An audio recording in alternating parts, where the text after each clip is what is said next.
There's a voice inside you. It's not loud, not aggressive, but it runs your life. The trouble is, it isn't really yours. You've mistaken it for your conscience, for your inner compass. But listen closer. This voice whispers not from your own truth, but from a past you never chose. It appears in the mirror when your reflection feels unfamiliar. It echoes when you succeed but feel strangely empty. When you love but can't fully give yourself. When you hesitate but can't trace the fear. This voice doesn't originate from you. It's the echo of someone else. A presence long embedded in you before you even knew yourself. Not literally your father's voice, but the imprint of his being. His tone, his silence, his way of showing up or not, his form of love or lack thereof. That early exposure left its mark, like an invisible etching in the emotional foundation of who you are. It doesn't matter if he was a role model, a tyrant, a stranger, or a confusing mix of all three, because the real issue isn't him. It's the interpretation your younger self made in his presence. The child in you once formed a blueprint, what you needed to become to be seen, loved, or safe. But you don't remember when that blueprint was drawn. You just follow it now, compulsively comparing, chasing perfection, silencing emotion, obeying a silent design you never consciously created. This isn't about blame. It's not about putting the father on a pedestal either. It's about turning around and facing the emotional maze you've carried since the days when your entire universe was a room, a deep voice, and a silence filled with meaning. It's not about whether your father was physically present. It's about what he meant, about the unspoken standard you've carried for your own worth. And the hardest part? That standard is broken. You don't know how many things you do to avoid disappointing a man who isn't here, or perhaps never truly was. You don't know how many of your choices are attempts to be noticed by eyes that never learned how to truly see. You can't see how your need for approval comes from a child's desperate wish to be enough for someone impossible to please. But here's a revelation. The father who governs your life isn't the real man. He's a construct, a symbol, a myth, a wound. That internal father figure, the critic, the judge, the unreachable ideal, has become the invisible ceiling of your emotional growth. Some people spend their lives chasing his approval. Others rebel so hard they accidentally become him. Either way, the shadow remains. This is not a comfortable reflection. It's a psychological autopsy. Not to tear down the idea of fatherhood, but to truly see its impact. As long as you're blaming, you're still stuck. And if you're idolizing, you're also imprisoned. The only real way forward is through the pain, through the memory, through the unconscious loyalty, and into ownership of your own story. That journey begins not with forgiving your father, but with forgiving yourself for losing sight of who you were, trying so hard to earn a love that was always conditional or confusing. Healing starts when you reclaim your essence, not the version shaped by someone else's silence. This reflection isn't here to soothe. It's here to awaken. It requires you to stop hunting for fault, for validation, for praise that will never arrive in the form you crave. Freedom starts when you stop demanding your father be what he couldn't, and instead become what your inner child has always needed. Are you ready to face that shadow? Because if you are, here's the truth. The pain you carry, it may not be yours, but the responsibility to heal it is. Step in. This isn't a video, it's a mirror. One you've likely avoided your entire life. And here's the twist. Once you see the shadow of the father in you, simply recognizing it is not enough. You must confront something deeper, the emotional inheritance. You didn't just pick up habits or expressions. You inherited suppression. You inherited emotional distance masked as strength. You absorbed conflict avoidance disguised as composure. You carry his silence, his shame, his way of pretending everything was fine. And now, without meaning to, you carry that forward. Not because you chose to, but because it became part of your emotional DNA. The father isn't just a man. He's a transmission line for unresolved pain dressed up as authority. And you, unknowingly, have become the vessel for it all. You are not just his child, you are the product of his story, his fears, his upbringing, his unfinished healing. And if you do nothing, that story continues through you, through the people you love, through every choice you make. But there's a hidden layer, the guilt. That sense that becoming someone different would mean betraying him. When you think differently, act differently, love differently, something deep inside whispers, disloyal. But that's not betrayal. That's evolution. And evolution feels like a death. Not of the man, but of the model. Of the inner authority you never consented to serve. To break free is not to destroy the father. It's to stop asking for his permission to exist. And beware, his influence doesn't vanish. It slips in silently, through your relentless expectations, your self-judgment, your endless pressure to prove your worth. That inner critic, it wasn't born with you. You gave it life. You fed it every time you wished for a well done that never came. Every time you shrank yourself for his approval, real or imagined.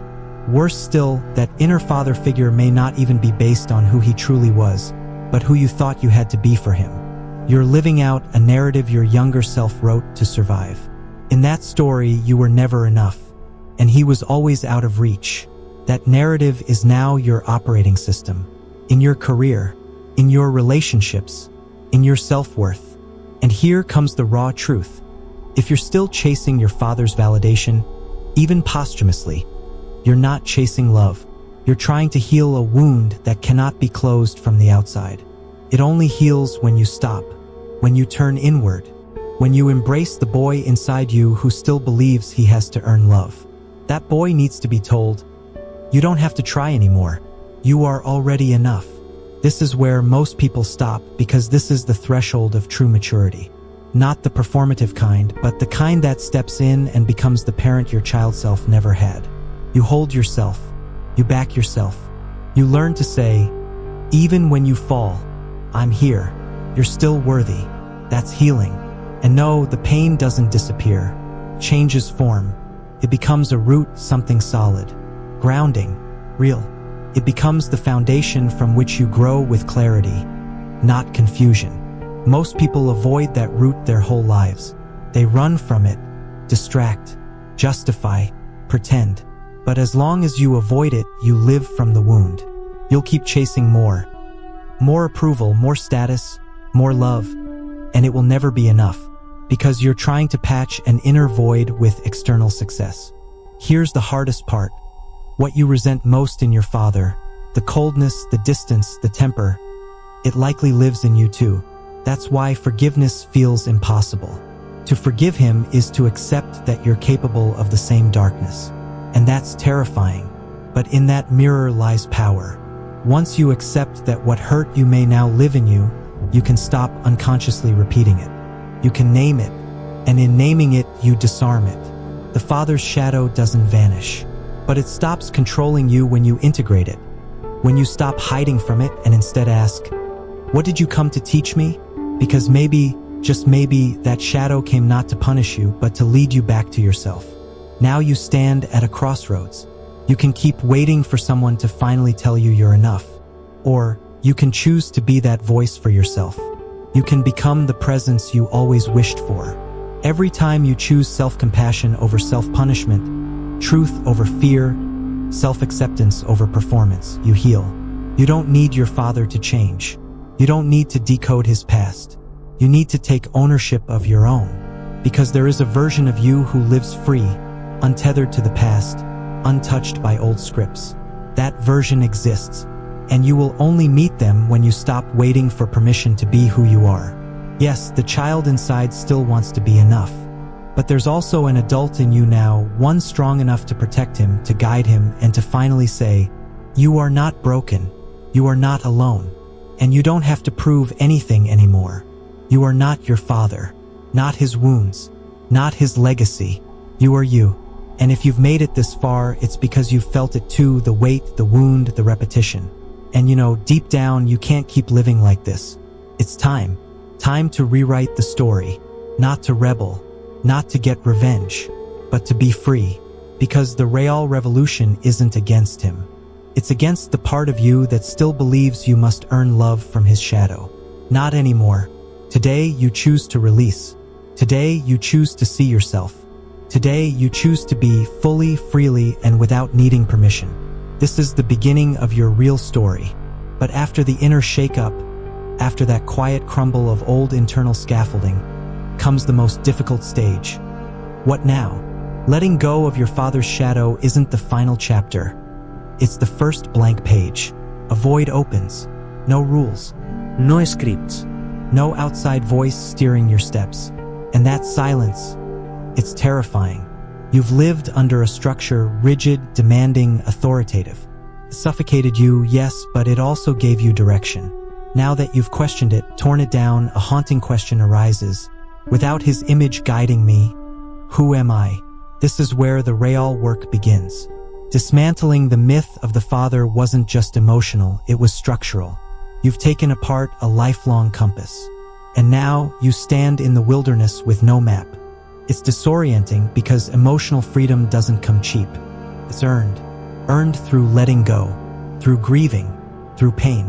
When you stop seeking external validation, you realize just how deeply your identity depended on it. Not just from your father, but from what he symbolized: order, control, value, certainty.